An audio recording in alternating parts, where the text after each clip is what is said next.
Eh, entonces, hay que prender la cámara, ¿eh? Caleb, ¿en qué sentido los sabios son filósofos? Yo diría que como alguien que buscar la verdad. Buscan verdad, buscan responder verdades últimas. Esto es importante. Y aquí en nuestro catecismo que estoy haciendo es, ¿en qué sentido los sabios son filósofos? En que buscan respuesta a verdades o a preguntas existenciales, eh,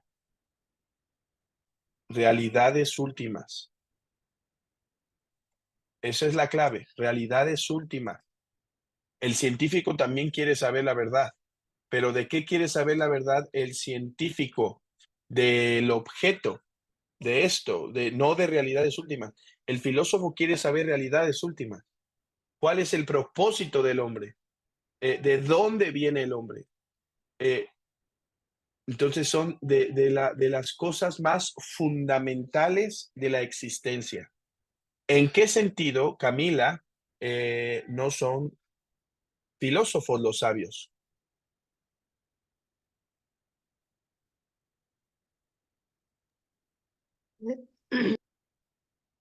Este, la pregunta era, ¿cómo los sabios no son filósofos? ¿En qué sentido no son filósofos? Hay en un sentido sí son filósofos y en otro no. Ay, hermano. ¿Ya se Este, te olvidó? sí, Puedes me decir paso. pasa. Ok. Saraí, te la pasan a ti. ¿En qué sentido los sabios no son filósofos? ¿Lo recuerdas?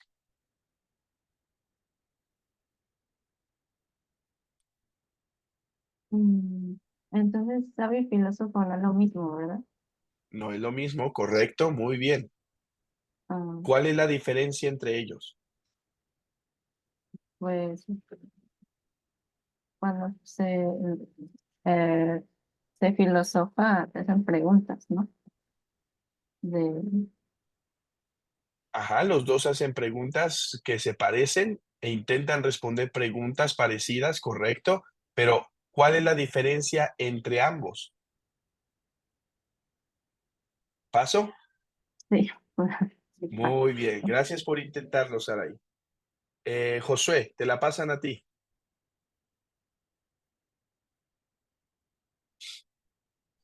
El método, los filósofos Ajá. utilizan la pura razón. Y a ver, Tirsa, ¿cuál es el método de los sabios? Como más científico, ¿De los sabios? sí, como observar. Ajá, tiene que ver con la observación. ¿Qué más?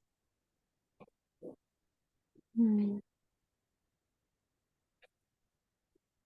por medio de Ari. preguntas, Ah, pero perdón, no sí. tanto de que llevan a la verdad, más bien preguntas de por qué está funcionando esto así, investigarle. Bueno, vamos a ver qué dice Ari. Digo, Judith, porque no sé.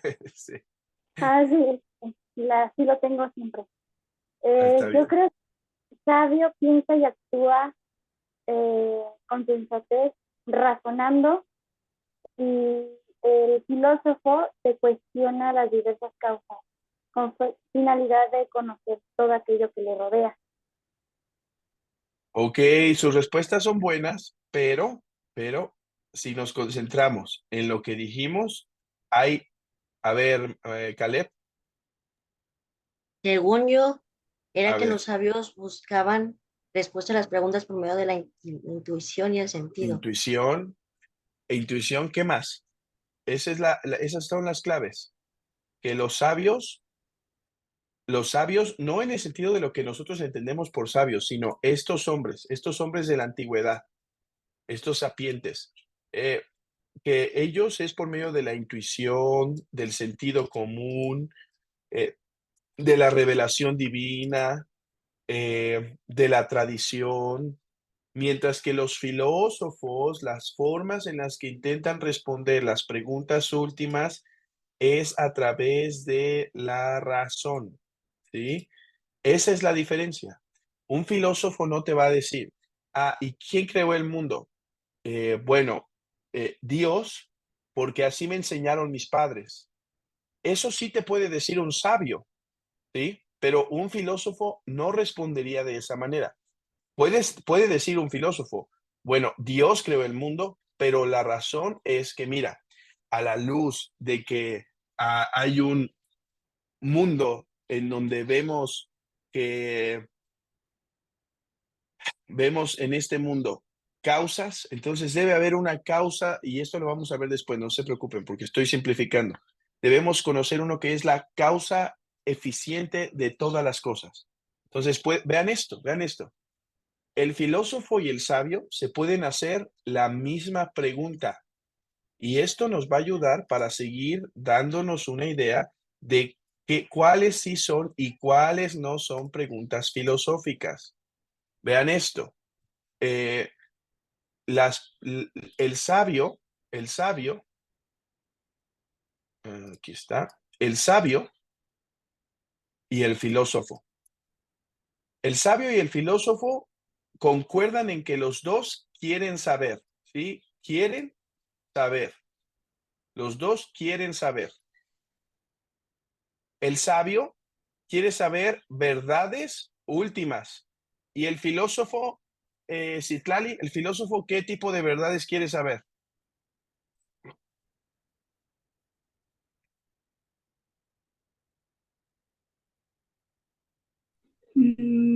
Las verdades basadas en la lógica. Ah, O por ejemplo, También, el sabio puede basarse mucho en mm, es que el filósofo es muy racional, muy lógico. Es algo una característica de un filósofo. No se deja llevar por tradición o por pensamientos, porque sí, o sea, todo lo piensa con un porqué. ok.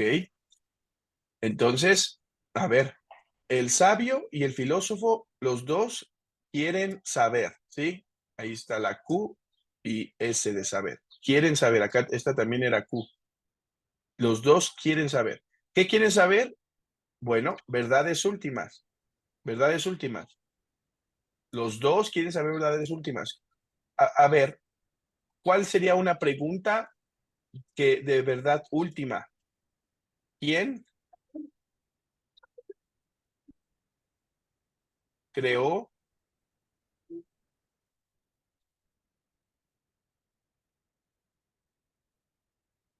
el mundo? Esa es una pregunta que ambos pueden responder, ¿no es cierto? Tanto el filósofo como el sabio. A ver, no me rayen el pizarrón, porfa. Ustedes mantengan sus manos quietas, tantito. La diferencia entre estos está en lo que llamó Josué, mm, podríamos llamarlo método o fuente de donde se toma la verdad. Método o fuente. Eh,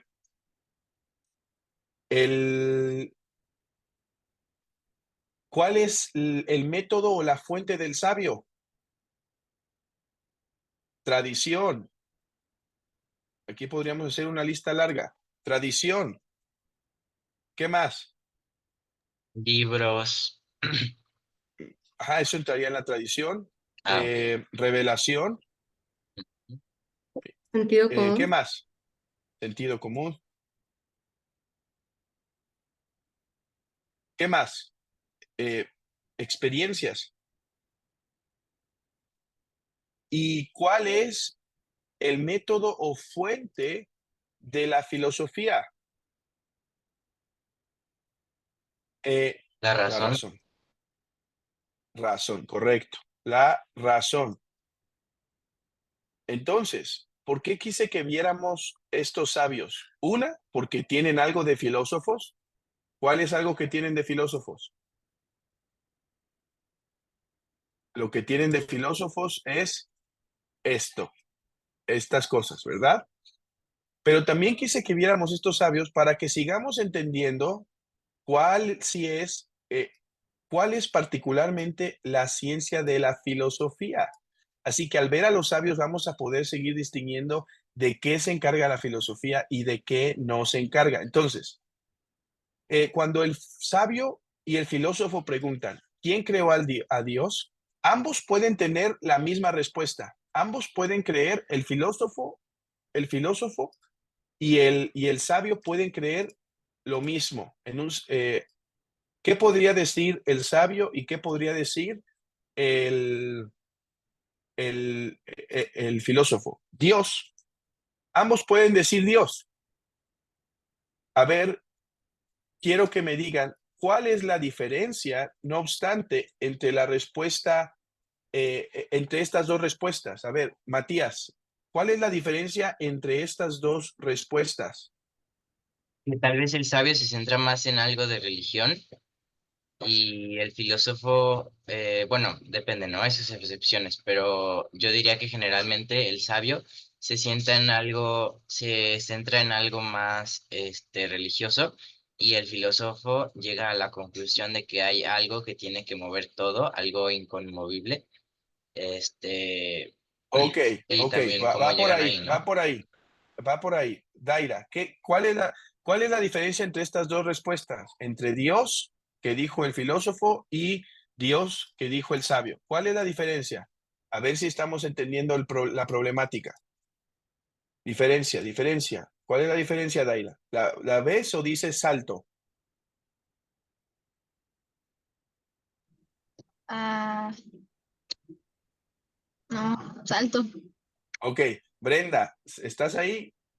Ahí voy con las manos alzadas. Quiero primero, les va a tocar ahorita, así que espérenme ahí con las manos alzadas. Nada más no se cansen. Brenda, ¿estás por ahí o no? Sí, ¿sí me escuchan? Ajá, ya te escucho. ¿Cuál es la diferencia entre esta respuesta del filósofo y esta respuesta del sabio? ¿La tienes o saltas? Bueno, pienso que el filósofo se centra más como, pues justamente en la razón y como encontrar un sentido, eh, como, bueno, más bien, el sabio siento que se iría más por el sentido espiritual, como tratar, como entenderlo desde lo espiritual, y el filósofo desde la mera razón, no de un sentido espiritual, porque si no ya no sería de manera filosófica. Muy bien, ok. ¿Sí me entiendes? Miren, la diferencia entre estos dos está en que la forma en la que ellos llegaron a la respuesta fue diferente. Vean, los dos quieren saber. Y no solo quieren saber, porque si no simplemente serían científicos o cualquier otra persona. No, quieren saber verdades últimas. Por eso verdades últimas. Verdades últimas. Quieren saber verdades últimas. Por ejemplo, ¿quién creó el mundo? Y puede ser, vean esto, entonces tienen la misma pregunta. Y puede ser que incluso tengan la misma respuesta, puede ser que no, pero puede ser que tengan la misma respuesta. ¿Cuál fue la diferencia entre estas dos respuestas? En que uno llegó a esta respuesta por tradición. Así dije, ¿quién creó el mundo? Dios. ¿Y por qué, papá? Bueno, porque nuestros ancestros lo han dicho. ¿O por qué, papá? Porque Dios se reveló a nosotros. Y esta no es una mala forma de conocimiento. De hecho, Tomás de Aquino, en la Suma Teológica, el más grande filósofo cristiano que ha existido, él dice que esta es una mejor forma de conocer. Otro por el sentido común, otro por experiencias. Yo tuve una experiencia. Entonces, ¿por qué? ¿Quién creó el mundo? Dios. ¿Por qué? porque estas cosas, estos métodos, estas fuentes me llevan a esto. Ahora, si le preguntas al filósofo, porque un sabio también puede ser a veces un filósofo si quiere, y entonces le preguntas, ¿quién creó al mundo? Dios. ¿Por qué?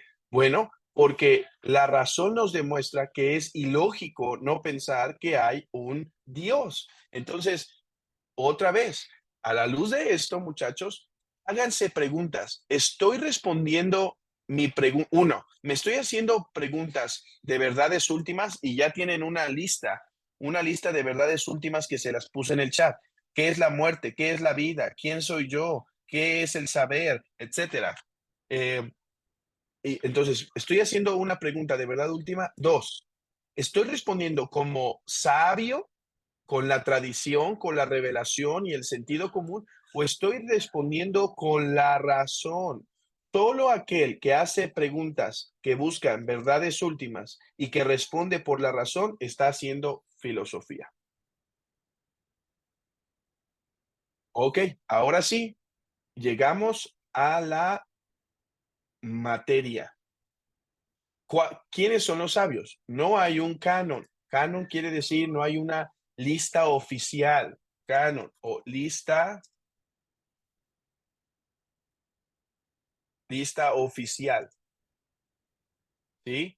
Y existen diversas opiniones, pero siguiendo una tradición podemos decir que los 7 sabios de la antigüedad son, ya los conocen, Salomón, Zoroastro o Zaratustra. Este lo deben conocer porque Nietzsche tiene un libro que se llama así, Zaratustra, que él toma ese personaje como si fuera él y da una nueva filosofía. Está también Adi Shankara, Buda Gautama, Confucio, Lao Tse y Mozi o Mozi. Entonces, según el orden, Daira, ¿alguien falta en esta lista? Déjenla, la pongo. Según yo no debe faltarme nadie, pero a ver. ¿Alguien falta aquí? Según yo, empieza Daira y Kai, después Citlali, Saraí, Judith, Brenda, Matías, Tirsa, Josué, Caleb, Camila. ¿Alguien falta aquí de los que están presentes? No, ¿verdad? Muy bien. Muchachos, ¿qué tan problemático es? Yo hoy no puedo ir a la reunión de oración porque me estoy, creo que enfermando y el doctor Osvaldo me dijo que como las niñas están bastante enfermitas o estuvieron bastante enfermas, puedo contagiar a la gente. Así que yo me puedo quedar un ratito más. ¿Quién se puede quedar hasta las 6:20 hoy? Levanten la mano, ¿quién puede? ¿Quién más? ¿Quién más? ¿Quién más? Ok.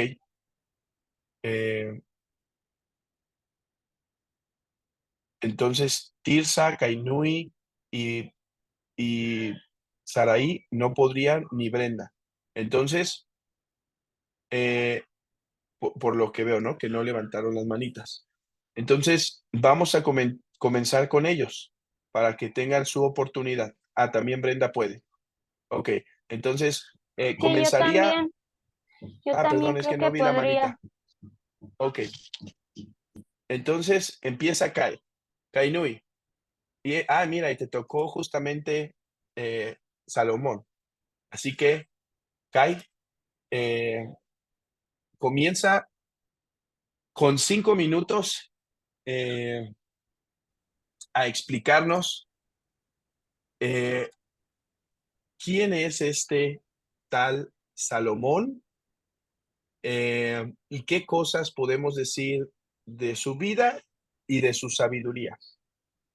Ok, bueno, pues Te voy a parar a los 5 minutos exactos, así que intenta ser lo más concreto posible con todo lo que traes, ¿va? sí, es poquito. Lo voy a leer Ok, así como escribí, pues. vale. Ok.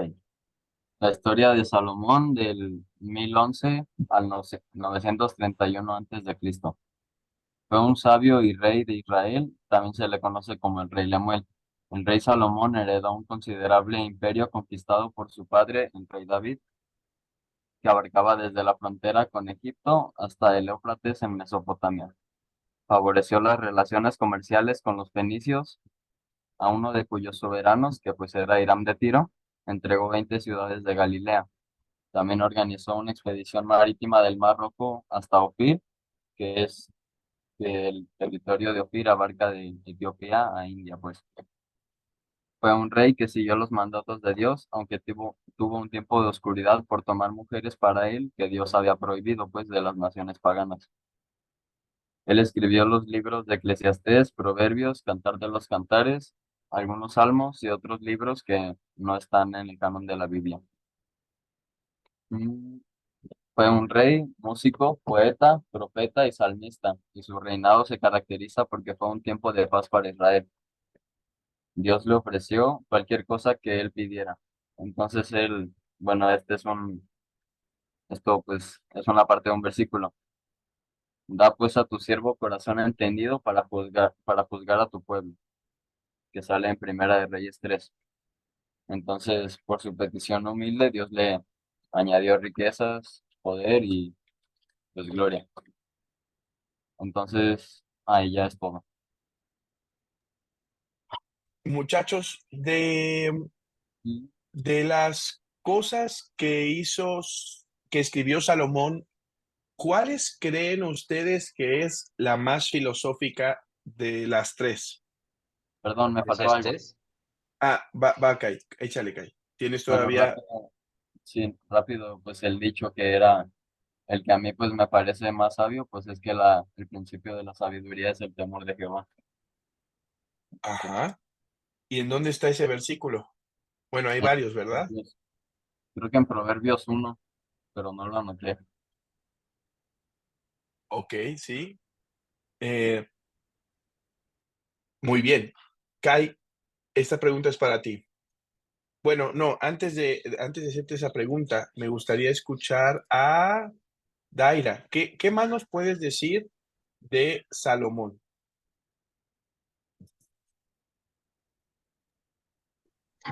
Pues casi escribí lo mismo, o sea, de otra manera, pero es todo así. Em, pues, a ver, algo que creo que no leyó así muy bien. O sea, para complementar, pues, fue que Sí. Salomón pidió a Dios ayuda con humildad, reconociendo su juventud y su falta de sabiduría, para discernir lo bueno y lo malo y reinar con sabiduría. A Dios le agradó la petición de Salomón y fue un sabio rey y filósofo que hizo prosperar a Israel. Mm, muy bien. Daira y Kai, ¿cuál creen que de los libros que escribió Salomón es el más filosófico o existencialista? O sea, el que hace preguntas más, una pregunta más conmovedora o examinadora. Eclesiastés. Eclesiastés, ¿no es cierto? ¿Cuál es la pregunta, Kai y Daira? ¿Cuál es la pregunta que hace Eclesiastés y que intenta resolver? Mm, ay, es que son varias, pero A ver, mm, danos una, la que sea, está bien. pues se enfoca en la brevedad de la vida. Ajá. ¿Y cómo haríamos una pregunta respecto a la brevedad de la vida? Mm, ¿Alguna vez se han preguntado, ¿y cuál es el propósito de la vida? ¿Y cuál es la razón por la que hago todo esto? Esas son preguntas existenciales, o sea, preguntas que tienen que ver con nuestra existencia, con nuestro ser. Y esa es la pregunta. Eh, ¿Qué valor tiene aquello que está bajo del sol? Yo así sin Entonces, pensarlo muy a fondo, pues creo que no se puede responder filosóficamente. O sea, podemos responderla, pero con base en lo que ya viene en la Biblia, pues. mm, ajá, y yo diría esto, miren, eh, voy a poner mi pizarrón que me encanta tanto. Soy el peor dibujante, pero me gusta mucho el pizarrón. Yo diría que la filosofía te lleva a la respuesta de cuál es el propósito de la vida, pero digamos que esta es la respuesta final, la corona. Entonces, la filosofía, el problema no es que no tiene verdad, sino que se queda corto. Y con la revelación, nosotros llegamos a la plenitud. Entonces, la filosofía, una buena filosofía, no va a decirnos algo contrario, sino que incluso nos puede preparar para la gracia. Recuerden el principio. La gracia o la revelación no destruye la naturaleza, sino que la perfecciona. ¿Ok? Muy bien. Sigamos con el otro personaje que es para Citlali, que no es ningún otro sino Zoroastro o Zaratustra. Sí se ve medio místico esta imagen, ¿no? A ver, Citlali, ¿qué escuchaste de él? ¿Qué palabras importantes encontraste? Háblanos de él. Tienes 5 minutos a partir de ahora. A pesar de que no hay como historia cierta de él, tengo literalmente una hoja de información y voy a intentar resumirles lo más que pueda. Zoroastro o Zaratustra fue un antiguo profeta y filósofo iraní que fundó lo que ahora se conoce como zoroastrismo. De las primeras religiones monoteístas del mundo, cuyos preceptos influirían en religiones posteriores. El monoteísmo es creencia en un solo Dios, para los que no sepan. ¿Se me escucha bien? Sí, muy bien. Ok. La fecha que se cree en la que vivió Zoroastro es de 1500 o hasta 500 antes de Cristo. No hay fecha certera y es comúnmente aceptada esta época por lo que enseñó y cómo fundó su religión.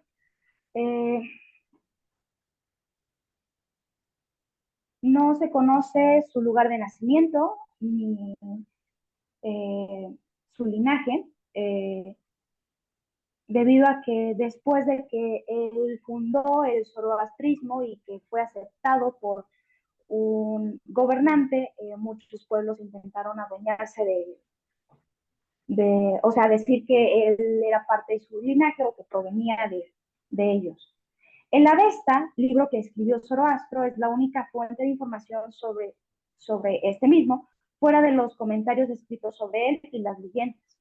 No menciona detalles de la vida del profeta ni de los pueblos con los que habrá interactuado.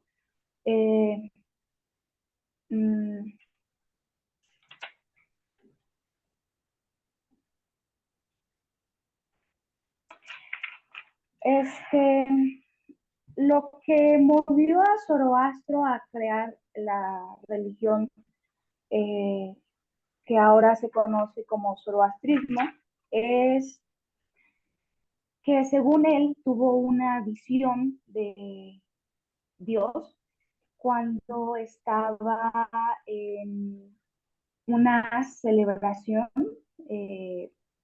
o un sacrificio, algo así. Él odiaba mucho que se sacrificaran animales para honrar dioses. Entonces, esto fue algo que cambió en su religión y por nadie. De hecho, se cree que fue expulsado de su casa y se fue de su pueblo para encontrar un lugar donde empezar a difundir su nueva creencia o su nueva fe.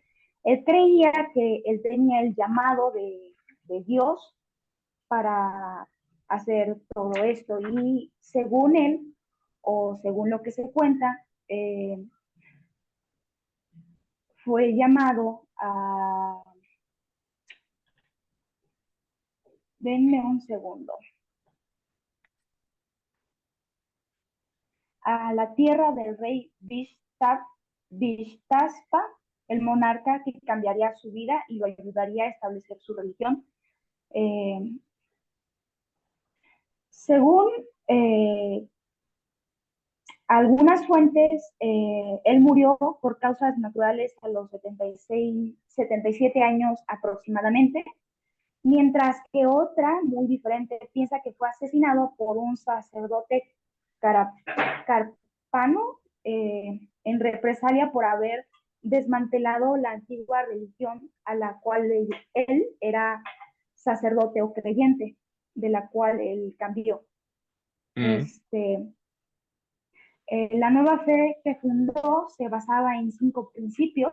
Número 1, solo hay un Dios que reinaba supremo, que era Ahura Mazda. Número 2, Ahura Mazda es todo bondad. Número 3, su eterno oponente, Angra Mainyu, es todo maldad. Número 4, la bondad se manifiesta a través de los buenos pensamientos, las buenas palabras y las buenas acciones. Número 5, cada individuo tiene libre albedrío para elegir entre el bien y el mal. Y esto es algo muy distintivo, creo, en Zoroastro, que él fue de los primeros en creer el libre albedrío. Zoroastro enfatizó en la libertad del individuo para elegir el bien y el mal y la responsabilidad individual por sus actos. Este sería como lo que, un dicho de él, algo así. Muy bien, muchas gracias. Estuvo muy completo. Entonces, ya sabemos quién es Zoroaster o Zaratustra. Es este hombre que vivió en el 600 antes de Cristo aproximadamente.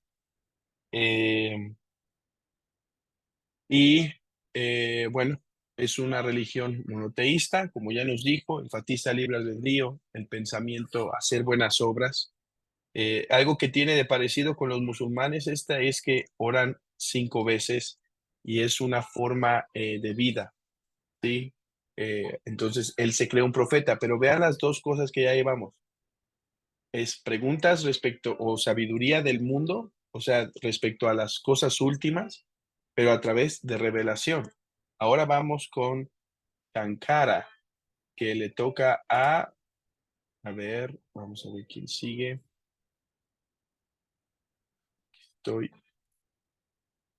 Adi Shankara. ¿A quién le toca ese?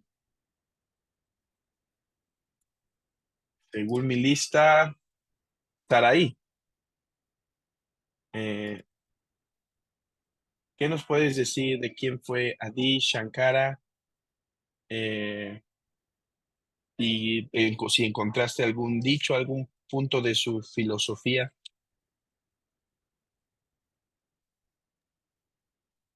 Ok, pues, Tienes 4 minutos y contando. Voy a reducir a 4 por el tiempo.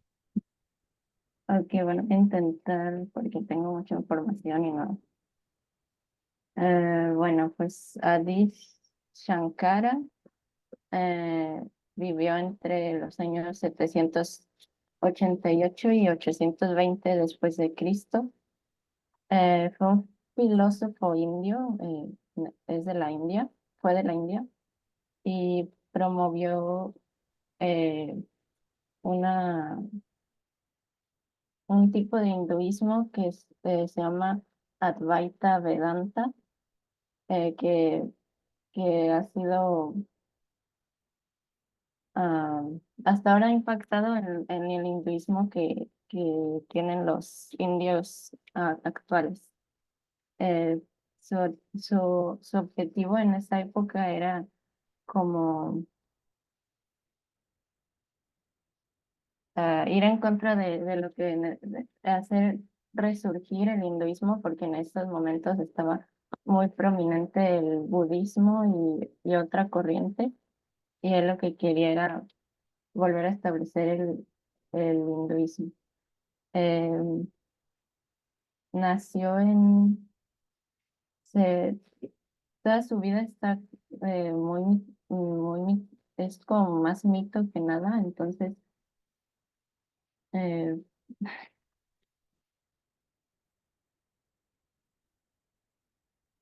se dice que nació en una familia pobre y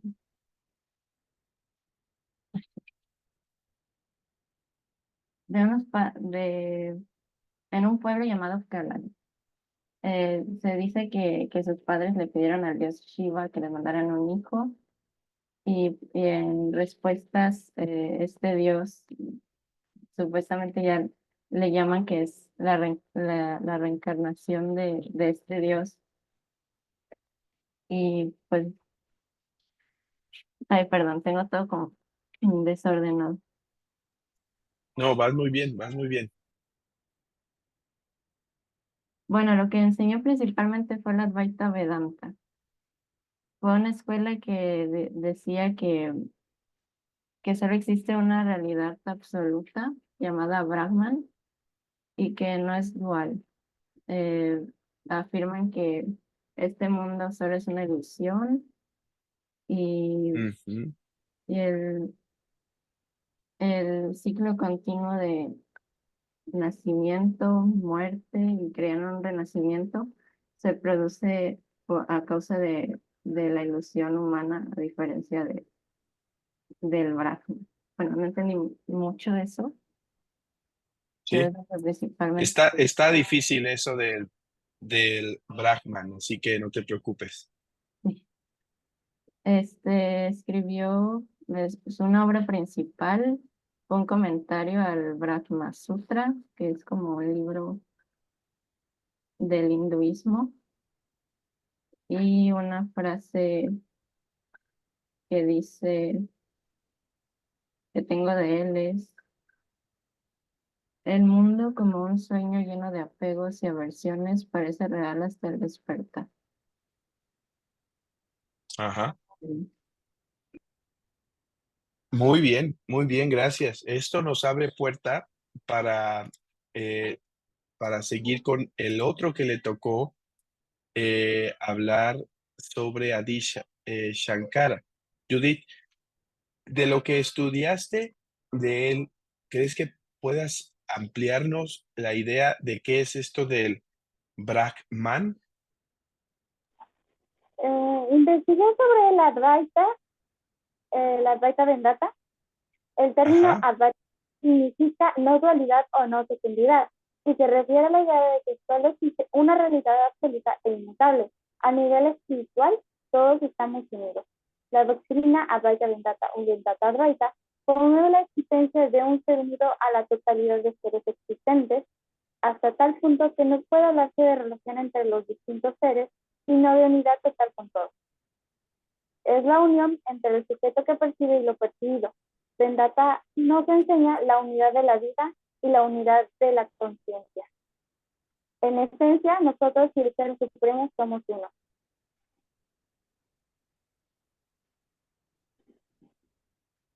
Muy bien. Este es uno de los sabios que trajo una filosofía ya más compleja. Ahora, no es extraño, porque si se fijan, es un sabio, pero no de los más antiguos, es de los más modernos, porque él está en el día, o sea, en el año después de Cristo, en el 788. Entonces, él tiene una idea, un tipo un poco panteísta en donde todos participamos de un mismo espíritu, estamos como en una inconsciencia. Y vean eso, puedes leer, Saraí, la frase que nos leíste ahorita, estuvo bastante precisa de todo es como un sueño y nos damos cuenta hasta que despertamos, algo así.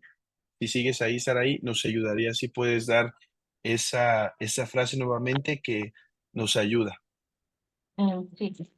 Dice, el mundo como un sueño lleno de apegos y aversiones parece real hasta el despertar. Ujú. Parece real hasta despertar, hasta que nos damos cuenta que no. Entonces, ahorita nosotros que no nos hemos dado cuenta de que estamos en un sueño, estamos soñando, es lo que está diciendo. Entonces, bueno, hay más cosas que decir, pero pasemos a Gotama el Buda. Y le toca a Brenda. ¿Puedes decirnos qué encontraste? Una breve síntesis de su vida, muy pequeña, y lo principal es, ¿qué enseñaba? ¿Qué era lo que intentaba enseñar? ¿Qué preguntaba y qué enseñaba? ¿Estará por ahí Brenda?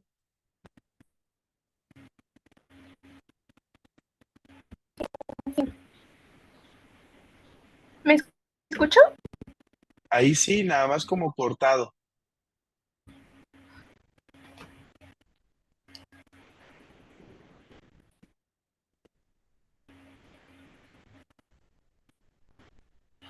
Sí, me está grabando mucho, Ok, pero con que me escuche. a ver, inténtalo.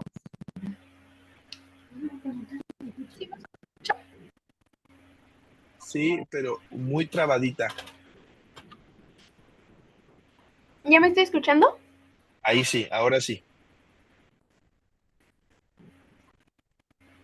¿Sí Sí, o no? sí te escuchas. Pero no me estoy trabando. No, ya te escuchamos.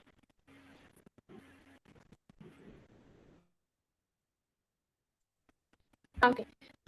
Bueno, eh, conocido como Siddhartha Gautama, nació en Lumbini, en la actual Nepal, durante una época de transformación social y religiosa. La religión dominante en la India en aquella época era el hinduismo, y fue, según la leyenda, un príncipe hindú que renunció a su posición y riqueza para buscar la iluminación como asceta espiritual. Los ascetas eran personas que se dedicaban a buscar el perfeccionismo espiritual, renunciando a los placeres mundanos y materiales. Alcanzó su objetivo y al predicar su camino a otros fundó el budismo en la India en los siglos 6 y 5 a.C. Según los textos budistas, cuando Siddhartha nació se le profetizó que se convertiría en un poderoso rey o en un gran líder espiritual. La madre de Siddhartha murió una semana después de su nacimiento, y su padre, temiendo que se convirtiera en lo segundo si se exponía al sufrimiento del mundo, le protegió de ver o experimentar algo desagradable o molesto durante los primeros 29 años de su vida.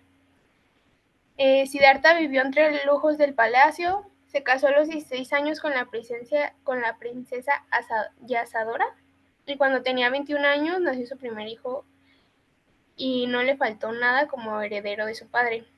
Hasta que tuvo Siddhartha una experiencia con las llamadas 4 señales, que fue cuando un día salió en un carruaje con su cochero, y en ese mismo viaje vio a un anciano, al enfermo, a un muerto, y bueno, su cochero Mm, era una asceta espiritual. Y a través de estos signos fue como se dio cuenta de que él también podía enfermar, también podía envejecer, también podía morir y perdería todo lo que amaba. Comprendió que la vida que llevaba le garantizaba el sufrimiento, y además que toda la vida se definía esencialmente por el sufrimiento de la necesidad de la pérdida. Por lo tanto, Siddhartha decidió seguir el ejemplo del asceta religioso, así que una noche, después de contemplar todo lo material que tenía, salió del palacio, dejó sus finas ropas y pues se convirtió en Buda. Ya estando fuera, probó diferentes maestros y disciplinas, y finalmente alcanzó la iluminación por sus propios medios y llegó a ser conocido como Buda, que significa despierto o iluminado. Posteriormente predicó su camino de desapego a los objetos sensoriales y renuncia a la ignorancia y la ilusión a través de sus 4 nobles verdades, que eran las siguientes: La vida es sufrimiento, la causa del sufrimiento es el deseo, el fin del sufrimiento viene con el fin del deseo y hay un camino que nos aleja del deseo y del sufrimiento. Y al reconocer las 4 nobles verdades y seguir los preceptos del noble camino, óctuple, se liberaba de la rueda del devenir, que es una ilustración simbólica de la existencia.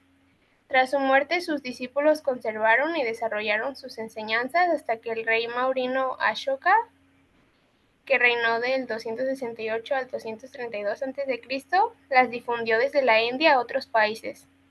Desde la época de Ashoka, el budismo ha seguido floreciendo y en la actualidad es una de las principales religiones del mundo. Y una frase que me gustó mucho de Siddhartha Gautama es que dice, si puedes apreciar el milagro que encierra una sola flor, tu vida entera cambiará.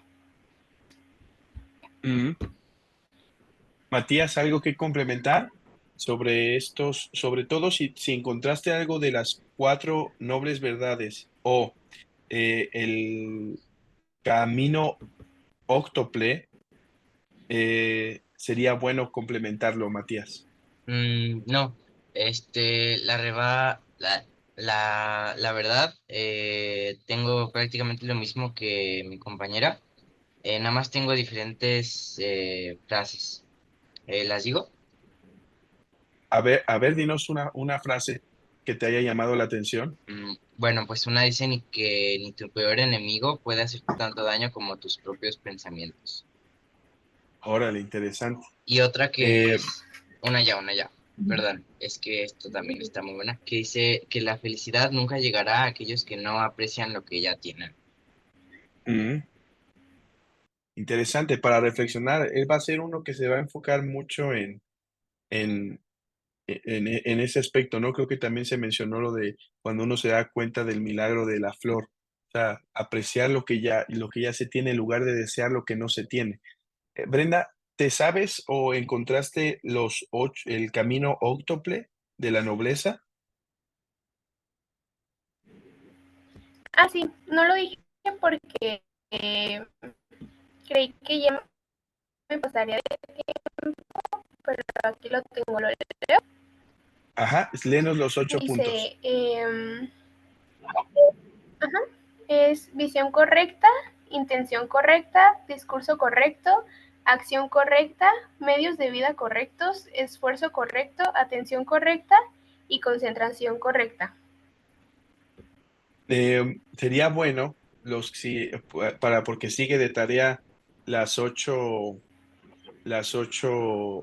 horas, perdón, de desintoxicación diarias. Sería bueno, Brenda y Matías, que pudieran meditar en cómo eso o sea, se llevaría a la práctica, ¿no? Vean lo que está respondiendo Buda. ¿Cuál es el camino en esta vida a la felicidad? Eso es lo que en un sentido está respondiendo. Y dice, bueno, esta vida es sufrimiento, es el primer punto de las 4 nobles verdades. Y se descubre, ¿y cuál es la causa del sufrimiento? El deseo. Tanto el deseo de obtener, sí, el deseo de obtener algo. Entonces, ¿cuál es la solución? Nirvana, ¿sí? Que es eh, extinguiendo el deseo, se extingue el sufrimiento. Si no deseas nada, pues no puedes sufrir. Y 4, es estos 8 caminos, ¿no? La forma en la cual se extingue el deseo es por medio de estos 8 puntos. A ver, quiero que reflexionen conmigo. Vamos un poco atrasados, pero ya llegamos a más de la mitad. A ver, reflexionen conmigo. ¿Creen que el deseo es causa del sufrimiento? ¿Alguien? ¿Creen que el deseo es causa del sufrimiento? ¿Qué opinas, Brenda? ¿O Daira? ¿O Josué? ¿O Camila? ¿O Tirsa? Quien quiera. Yo creo que depende del deseo y de la persona, ¿no? Cómo lo está tomando, cómo lo está viendo desde su conciencia. Correcto. Caleb, ¿qué opinas tú? También diría que depende del deseo. Un niño puede desear un helado y no es por sufrimiento, simplemente porque es algo que le gusta y lo quisiera. Aunque mientras no lo tiene, sufre, ¿no es cierto? ¿No es cierto? ¿No sufren? Sí. Camila, ¿qué opinas? Yo digo que en parte sí, mientras, bueno, o sea, sufres mientras sea una, o sea, como una obsesión. O sea, Ujú, como un deseo, o sea, que lo quieres ya o sí, o sea, que solamente piensas en eso, ¿sabes? ujú. Josué. Es interesante porque justo en el sabio que escogí, Lao Tse, su religión, el taoísmo, Ajá. la felicidad llega cuando sigues el curso de la vida. Entonces, en ese sentido, no creo que sea sufrimiento porque los deseos son parte de lo natural. O sea, todo el mundo desea algo. Interesante, interesante. Tirsa.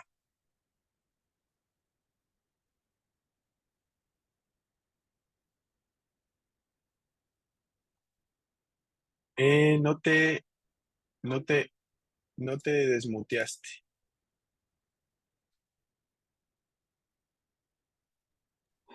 Perdón. Sí, no te preocupes.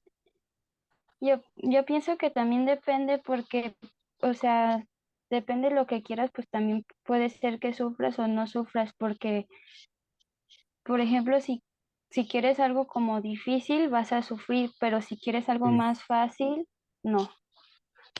mm. Brenda, ¿querías decir alguna otra cosa? Sí, que ya que estamos hablando o abordando lo del sufrimiento, Buda también tiene una frase que leí que decía que el dolor es inevitable, pero el sufrimiento es opcional. O sea, Mm, nosotros tenemos la capacidad de decidir si sufrimos o no por algo. interesante. Eh, Aristóteles diría que todos estamos hechos para desear, o sea, que todos estamos hechos para estar inclinados hacia algo. Entonces, y quizá no todo sufrimiento, no todo deseo es sufriente, ¿no? Eh, Todo deseo sí quizá puede decir implica una espera, pero como bien dijeron, más bien se trata de desear lo correcto, ¿no? Desear lo correcto. Ok, vamos a la última y los dos que faltan lo vamos a dejar para el inicio de la próxima clase, la clase. La próxima clase inicia Josué, Caleb y Camila y con eso acabamos esto. Tirsa, ¿qué nos puedes decir de Confucio en estos 5 minutos que restan y después dejo tareas? Pues en el nacimiento, su nombre de nacimiento fue Kong-Kui, pero, pero como los chinos le decían Confuci, que es maestro, los misioneros del siglo XVI lo latinizaron a Confucio. Eh, Se dice que cuando nació, él nació en una cueva, se supone, y que lo estaban cuidando, en lugar de ángeles, le estaban cuidando unos dragones. Mm, Nació en el 551, el 9 de septiembre de 551 en Khufu, y fue hijo de una familia, de la familia Conge, que era una familia noble. ujú, Su papá murió cuando él tenía 3 años, por lo que él tuvo que trabajar para sostenerse a él y a su mamá, y estudió, y a la vez que estudiaba. Fue uno de los más importantes del periodo de las 100 escuelas, de los maestros más importantes del periodo de las 100 escuelas, y dice que pues tuvo un cargo eh, político que era ser maestro. Mm, tuvo una vida pobre, A los 23 años su mamá se murió y se casó y tuvo un hijo y posiblemente 2 hijas. Su educación fue de que tenía las 6 artes de la dinastía Shu, que eran ritos, tiro con arco, equitación, caligrafía, matemáticas, música y auriga, como para controlar los caballos. Mm, Como le gustaba mucho estudiar, a los 15 años fue uno de los hombres más educados de la época. Y él estaba a favor de una educación liberal que era de ética, historia, literatura y bellas artes. Él enseñó que se podía vivir feliz y gratificantemente siguiendo las normas de un código moral para hacer un gobierno justo. mm, Y su plan de estudio son los 5 clásicos, que eran como los importantes, eran libros de la dinastía Shu. Y dice que sus creencias es que los seres humanos son buenos por naturaleza, que son capaces de entender y diferenciar lo bueno de lo malo. Y por naturaleza escogen lo bueno. Y si no escogían lo bueno era porque no estaban educados. Lo que comprende sus enseñanzas son el Tian, que se supone ajá. que que es el cielo, que fue la fuente sustentadora de toda la vida y del caos creó el mundo ordenado. Dice que para él no eran importantes los sacrificios, para los dioses más bien que la importancia era que los hombres ofrecieran para así bajar su ego. Mm, Eh, Su código moral que él hizo es el Ren, que es benevolencia, el Yi, que es rectitud, el Li, que es ritos, el Shi es sabiduría, el Sin es integridad, el Xiao es la piedad filial, que incluía honrar y reverenciar a los padres y respetar a la autoridad. Shong es la lealtad y el Jie es la contingencia. Y una de sus frases es: no hagas a los demás lo que no quieres que te hagan. mm. Gracias por eso. Ese era un punto principal, esos cinco reglas de vida. Muy bien. Creo que ahora ya tenemos una idea de hombres que intentaron responder a preguntas últimas. Por ejemplo, ¿cuál es el propósito de la vida? ¿Cómo evitar el sufrimiento? Eh, ¿El hombre es libre o no? Y ya vimos que dieron respuestas parecidas a los filósofos, pero que sus respuestas están basadas en diferentes fuentes, ¿sí? Tradición, revelación, sentido común, observación y demás. Mientras que el filósofo va a responder diferente. Entonces, los 3 que faltan, que son, a ver, es correcto que me faltan ellos, Josué, Caleb y Camila, ¿verdad? ¿Nadie más falta? Bueno, entonces, yo les voy a pasar un documento por WhatsApp que va a ser que la próxima vez ellos presentan en 15 minutos, 5 minutos cada uno, y después de esos 15 minutos vamos a iniciar con los presocráticos. Yo les voy a mandar un PDF y les voy a mandar las páginas que tienen que leer, pues la próxima semana, sin falta, iniciamos ahora sí los filósofos más antiguos de la humanidad, los presocráticos. Si pueden leer, investigar algo al respecto de ellos, será muy bueno, y hacer la lectura que les corresponde. Muy bien. Nos vemos, si no hay ninguna pregunta, nos vemos la próxima semana. ¿Les parece? Gracias por su participación. Un Sí, comentario adelante, rápido. Tirsa. Otro dicho que me llamó mucho la atención es que dice que algún dinero evita las preocupaciones, pero mucho las atrae. Eso se parece a un proverbio. ¿Alguien se acuerda de un proverbio que suena semejante? Dice, el rico tiene ansiedad, pero el pobre puede, algo así es el proverbio. El rico tiene ansiedad, pero el pobre vive libremente. Adelante, Citlali, sí, Citlali.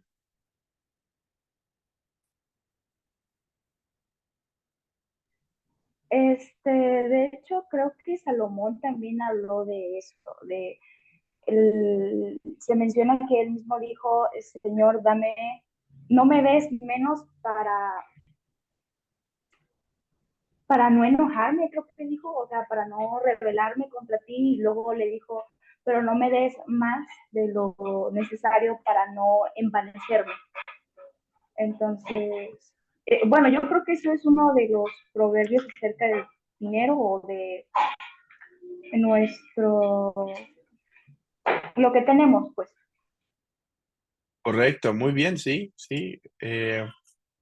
Ahí yo les puse el texto, es Proverbios 15:16, que es el texto que trata sobre eso. Bueno, Dios mediante, nos vemos la próxima semana